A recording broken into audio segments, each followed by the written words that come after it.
Родителите имаат право да бараат одговори.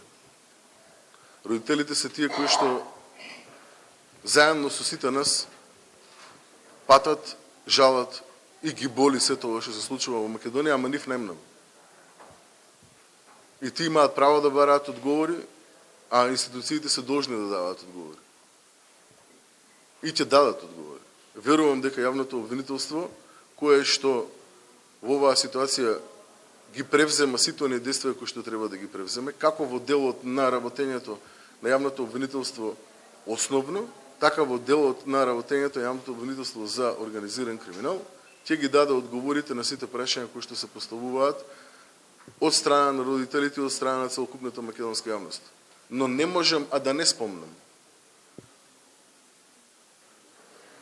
дека само Господ на крајот, на завршување на целокупниот овој процес, ќе биде оној кој што ќе суди за секоја една солза која што дополнително непотребно е исплакана од македонскиот народ, заради тоа што одредени политички лишинари се обидуваат цело време упорно, свесно, да манипулираат со македонскиот народ и особено со родителите. Само Господ ќе им суди на крајот. Не знам зошто не се плашат. Кои се тие лишинари? Знае македонската јавност кои се. Сите до еден ги знае кои се.